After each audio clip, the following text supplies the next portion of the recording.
ഈ ഉപ്പൂറ്റി പൊങ്ങിയ ചെരുപ്പും കുടയും പടിയൊന്നും അല്ല ആരോഗ്യം.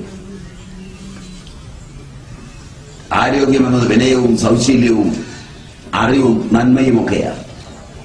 അത് വേണമെങ്കിൽ നല്ല തള്ളയ്ക്കും നന്ദയ്ക്കും ഒക്കെ പറക്കണം.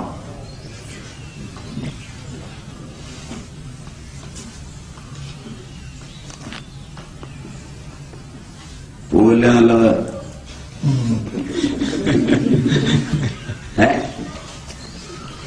ഇങ്ങനൊരു തന്നെ ആദ്യം പരിചയപ്പെടുകയല്ലേ?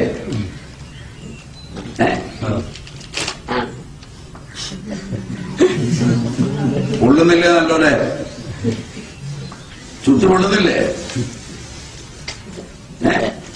പൊള്ളും പൊള്ളും, നല്ല പോലെ പൊള്ളും. ആ, നല്ല പോലെ പൊള്ളും. ഇങ്ങനൊന്നും വിചാരിച്ചില്ലല്ലോ. ഒരു ഇങ്ങനെ ധരിച്ചോ? ആരോ പറ്റിച്ചതാ. മുമ്പ് വന്ന് കേട്ടവൻ ആരോ പറ്റിച്ചതാണ്. പോയി കേട്ടോ നീയും കൂടെ. ഞാൻ പോയതാ, നല്ല സ്ഥലമാ, ഉള്ളിയെടുക്കുമെന്നൊക്കെ പറഞ്ഞു വിട്ടതാ. ഉള്ളുമ്പോഴാ അറിയ.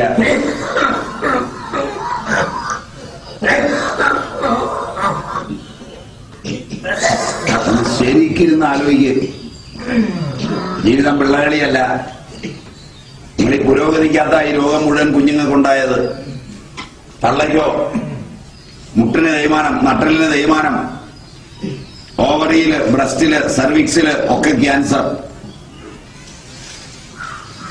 ഇനിയും തള്ളയെ പറഞ്ഞിട്ടുണ്ടെങ്കിൽ ഓർക്ക് തള്ളയെ നിങ്ങൾക്ക് ജീവിക്കാൻ അറിയാവോ, ജീവിപ്പിക്കാൻ അറിയാവോ, വളർത്താൻ അറിയാവോ? പശ്ചാത്തപിക്ക്. ശരിക്ക്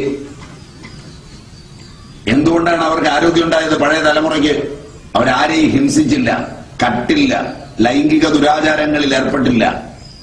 ഇത് 3 ശാരീരിക പാപങ്ങളാണ്. ആരെങ്കിലും ഒരാളെ ഉപദ്രവിച്ചാൽ ഉപദ്രവിക്കുന്നവനുണ്ടാകുന്ന കോപവും താപവും അവന്റെ ശരീരത്തിൽ കില്ലർ ഹോർമോണുകൾ ഉണ്ടാകും. അതാണ് പൂർവജന്മകൃതം പാപം. ഓരോ കോശവും അതിന്റെ സൈറ്റോപ്ലാസത്തിൽ വികൃതികളുടെ എണ്ണമറ്റ പ്രഭാവങ്ങൾ ഉണ്ടാക്കും. അതാണ് രോഗങ്ങളായി വരുന്നത്. അത് ആരെങ്കിലും കൊടുക്കുന്ന ഒരു മരുന്ന് കൊണ്ടൊന്നും മാറില്ല. അമേരിക്കയിൽ ഉണ്ടാക്കിയാലും ഇംഗ്ലണ്ടിൽ ഉണ്ടാക്കിയാലും അത് മാറണമെങ്കിൽ പശ്ചാത്തപിക്കണം, ഉള്ളുരുകി. റിപ്പന്റ് ഈ ദ ചിൽഡ്രൻ ഓഫ് വൈപ്പേഴ്സ്, അണലിയുടെ സന്താനങ്ങളെ പശ്ചാത്തപിക്കുവിൻ. ബ്രെയിനിൽ ചെല്ലണം പശ്ചാത്താപം. അറിയാതെ ചെയ്ത തെറ്റാണ്, പ്രായശ്ചിത്തം ചെയ്യണം. അങ്ങനെ ചെയ്യുമ്പോൾ ബ്രെയിൻ ശുദ്ധമാവുകയും കോശങ്ങളിൽ അടിഞ്ഞുകൂടിയിരിക്കുന്ന മാരകമായിരിക്കുന്ന കില്ലർ ഹോർമോണുകൾ പിൻവാങ്ങുകയും ആരോഗ്യം പുനർജീവിക്കുകയും ചെയ്യും. അതായതിന് പരിഹാരം. അതുകൊണ്ട് ജീവിതത്തിൽ ഒരാളെ പോലും ഹിംസിക്കരുത്, കക്കരുത്. ആരുടേത് കട്ടോ അവൻ മറന്നുപോകും. കാരണം നിങ്ങളുടെയൊക്കെ വീടുകളിൽ നിന്ന് പലതും മോഷണം പോയിട്ടുണ്ട്. എത്ര കാലം ഓർത്തിരിക്കും അത് പോയതായത് പോയതാന്ന്? അല്പകാലം. മറിച്ച് കട്ടവൻ ഒരിക്കലും മറക്കില്ല. താൻ കട്ട വീടും താൻ കട്ട വസ്തുവും അവന്റെ ഓർമ്മയിൽ ഇടയ്ക്കിടയ്ക്ക് കാലത്തിനനുസരിച്ച് രൂപാന്തരപ്പെടും. അങ്ങനെ രൂപാന്തരപ്പെടുമ്പോൾ അവന്റെ ശരീരത്തിൽ മുമ്പ് പറഞ്ഞതുപോലെ കില്ലർ ഹോർമോണുകളുടെ അതിപ്രസരം ഉണ്ടാവും. ഇതുവരെ കത്തിട്ടുള്ളതിന് മുഴുവൻ പശ്ചാത്തപിക്കണം. ഇനി കക്കരുത്. വിവാഹം കഴിച്ച് മര്യാദാമസൃണമായോ നിഷ്കളങ്കമായി വികാരമുണ്ടാകുമ്പോഴോ തന്റെ ഒരു വംശാവലിക്ക് വേണ്ടി മനുഷ്യൻ ചെയ്യുന്ന ഒരു പ്രക്രിയ മാത്രമാണ് ലൈംഗികത. അതിനെ ഒരു വ്യാവസായിക പ്രാധാന്യമുള്ളതാക്കി മാറ്റുകയും അതിന് മാസികകളും പത്രങ്ങളും രചിക്കുകയും മൊബൈൽ ഫോണുകളിൽ വരെ ഫ്ലർട്ടി SMS അയച്ചോളാൻ പറയുകയും വളരെ ചെറുപ്പത്തിൽ തന്നെ മൊബൈലിൽ വിറ്റിട്ട് കാണുകയും ഉള്ള ഇന്റർനെറ്റിലും മറ്റുള്ളതിലും കയറി പോർണോഗ്രാഫിക് വെബ്സൈറ്റുകളിലൂടെ പോവുകയും ഒക്കെ ചെയ്യുന്ന ഒരു തലമുറയെ വളർത്തുകയും ലോകത്തിലെ ഏറ്റവും വരുമാനമുള്ള കച്ചവടം $89 ബില്യൺ ഒരു ദിവസം വരുമാനമാണ് പോർണോഗ്രാഫിക് വെബ്സൈറ്റിൽ നിന്ന് മാത്രം.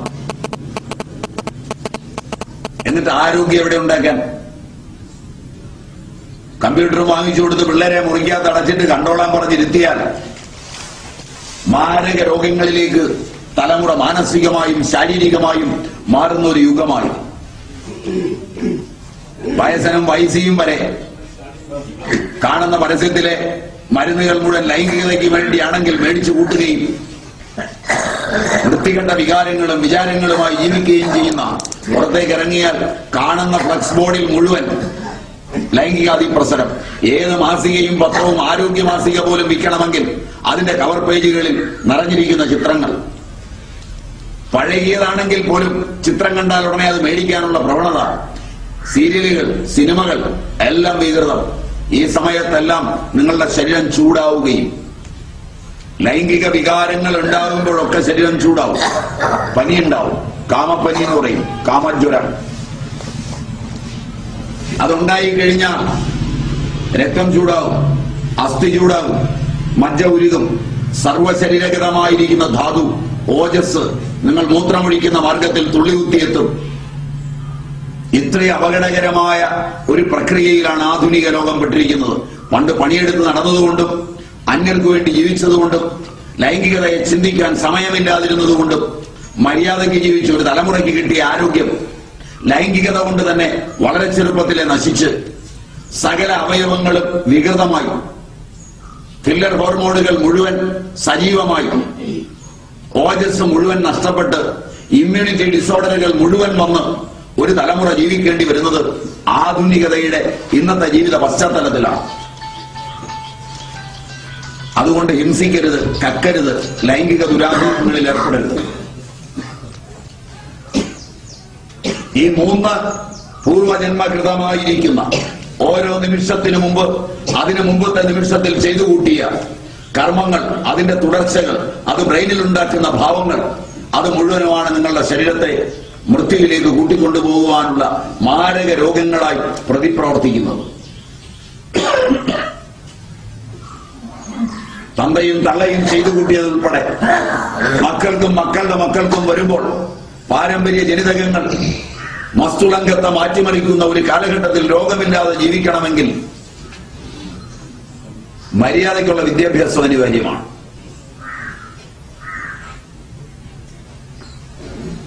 ഇതൊക്കെ പൊരുത്തപ്പെടുമെന്നത്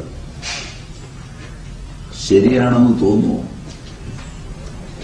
പറഞ്ഞത് തള്ളയും മോളും മോനും അച്ഛനും കൂടെ ഒന്നിച്ചാ പോയിരുന്നുണ്ട് സീരിയലും കണ്ട് അതിനകത്തെ ലൈംഗികത ചാലിച്ച തമാശകളും കണ്ട്. തമാശ പറയണമെങ്കിലും അതിൽ ലൈംഗികത വേണം. അതിന് ചിരിക്കുന്നത് തള്ളയും മോനും കൂടെ ഒന്നിച്ച, തന്തയും മോളൂടെ ഒന്നിച്ച, എന്നിട്ട് ആരോഗ്യം ഉണ്ടാക്കാൻ നടക്കുക.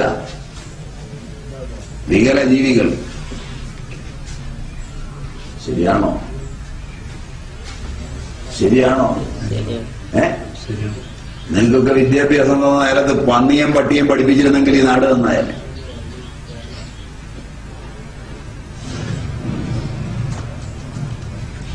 രാവിലെ കുറെ കളസുവിട്ട് ഈ സ്കൂളിൽ പോയ നേരത്ത് വല്ല വാഴയും വെച്ചിരുന്നെങ്കിൽ ഈ നാട്ടിൽ ദാരിദ്ര്യം കുറഞ്ഞേ.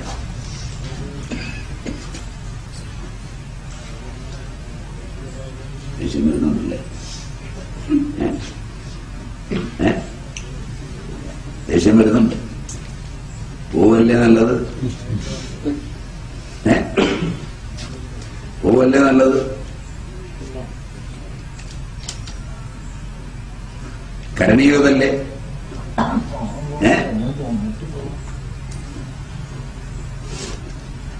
പറഞ്ഞതിൽ സത്യമുണ്ടോ?